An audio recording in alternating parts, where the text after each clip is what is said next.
Sijaibia mtu. Mimi nafanya kazi zangu. Unanipeleka wapi tena? Nimefanya nini? Nimefanya nini mimi? 7 years for an innocent person to wait for justice.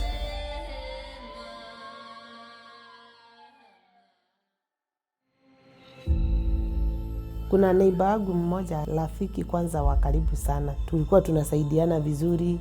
Ndio hata wakati sasa akaniambia kuna udhoni, nikamwambia ni sawa, lakini mimi sitaweza kukupeleka kwa sababu niko kazi. Akaniambia hakuna shida, wewe nitafutie gari, bwana yake ataendesha.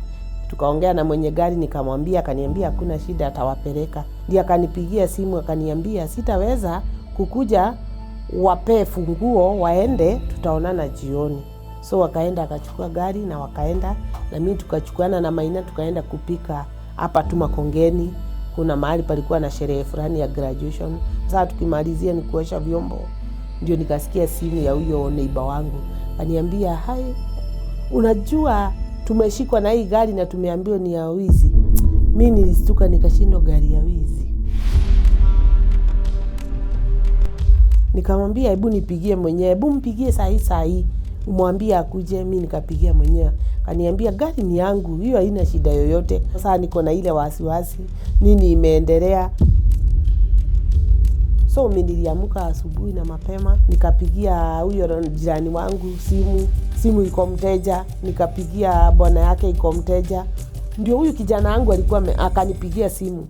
Mam, polisi wako hapa kwetu, wametoka kwa nyumba. Toroka mbio. Nikamwambia Kim, sitatoroka. Kupinduka tu hivi niliona gari ya polisi. Mimi nikastuka, nikashikwa na stress.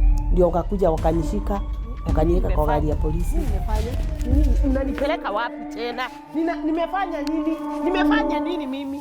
Sijaibia mtu. Sijaiguza kitu ya mtu. Mimi nafanya kazi zangu. Nikaanza kujiuliza, hao watoto nimewaacha kwa jua, nimeenda wapi?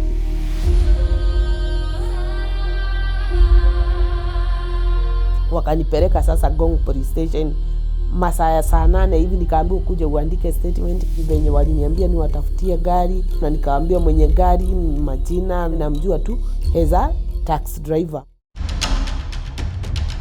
Nikapelekwa Kibira Rukot, nikaona mwenye gari akiwa side ile. Sasa nikaambia askari mmoja, madam, simnisaidie na yule ninaona pale ndio mwenye gari. Alikuwa ameshika bahasha na akashika mwenye gari, ndio naye akapelekwa Ngong police station.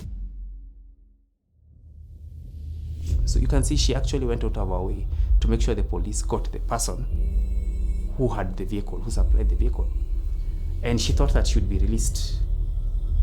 But unfortunately she was not. What they did is they amended the charge sheet and charged the second person as a co-accomplice of Jacinta Mumbi. Jacinta Mumbi was the principal offender. He was the co-accused. And they were both now charged with stealing the vehicle. Only that Jacinta Mumbi now had 2 charges, also possession. As the case progressed, the co-accused was granted bail. And after a while he disappeared. So mimi nilienda nikasomewa mashtaka, nikapelekwa Lang'ata, ndio akasoma akasema nimepewa bail milioni 1 ambaye singepata. Nikaanza kufikiria marafiki, nani anaweza nisaidia na title deed. Nikajiuliza mbona ninateseka hivi na sijafanya. I didn't really know the magnitude of the actual case because I was young. I didn't understand anything, and I had stepped in to take care of my younger siblings. And I thought it was just her being arrested, and then we go and pay maybe some bond, and then she comes back home. So nilipelekwa huko Lang'ata prison. Everywhere ukienda, askari yako saidi yako na bunduki, na ile nguo nilivalishwa mahali pale ni nguo ya uchungu ambayo inaoneshana mimi ni criminal kabisa. But then it really hit me when it was like a month later, and I was like, Mom is not coming back. Now people started talking, and I started to understand what was really happening. Siwezi ona mtoto wangu wakiwa wote, so hata akikuja kuniona na muonea pale kwa kioo. Watoto wangu wakipita lazima waonyeshaniliwe. I remember Jacinta would cry a lot. Your children have been left home.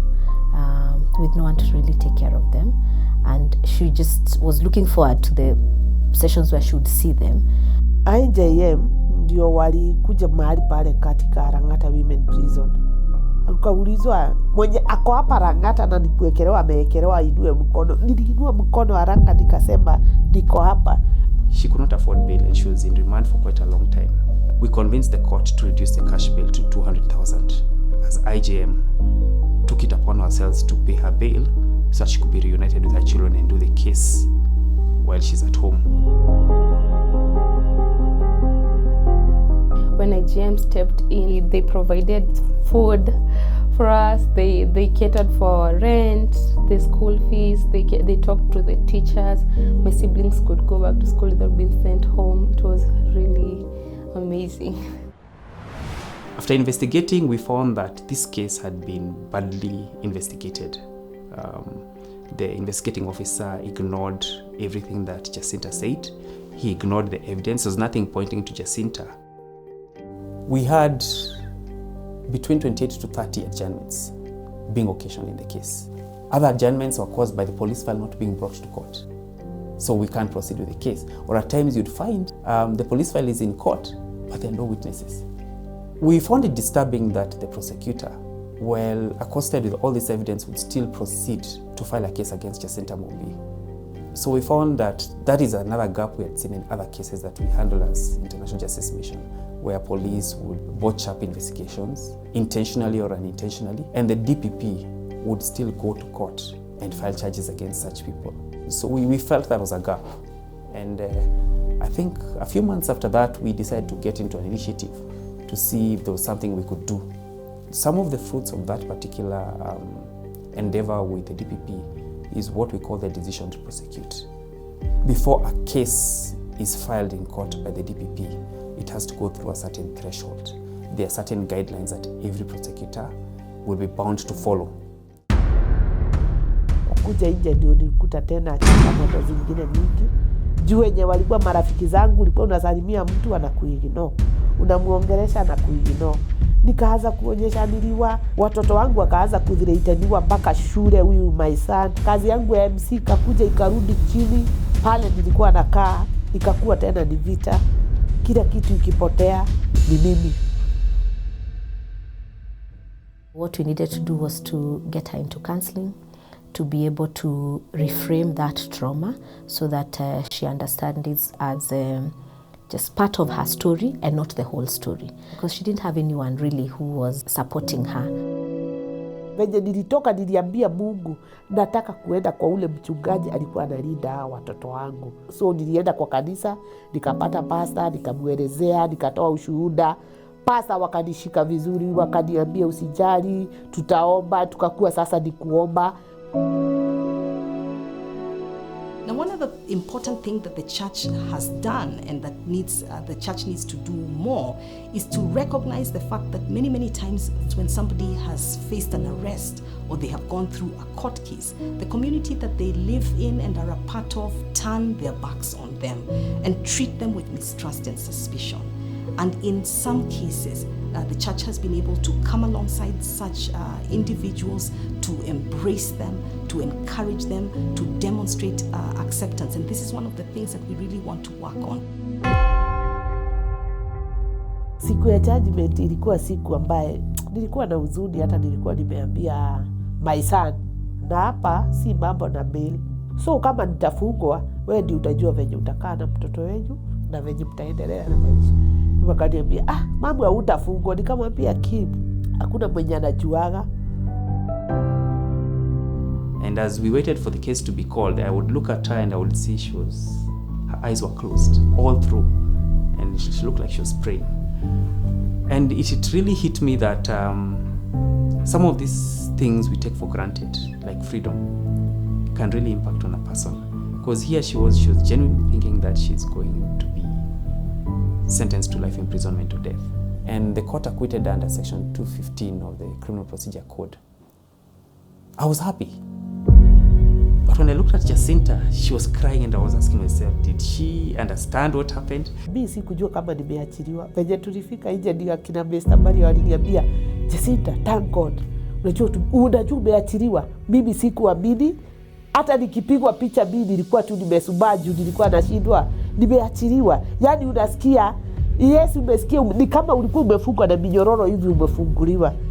So when I went and explained to her what the court has said, that she's free to go, she even cried more.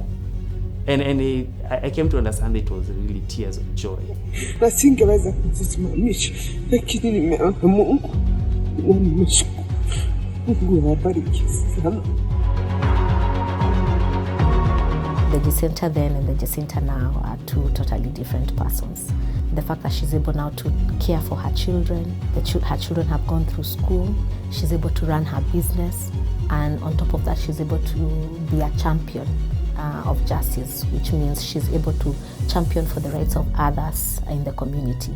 For me, that is what I would call restoration.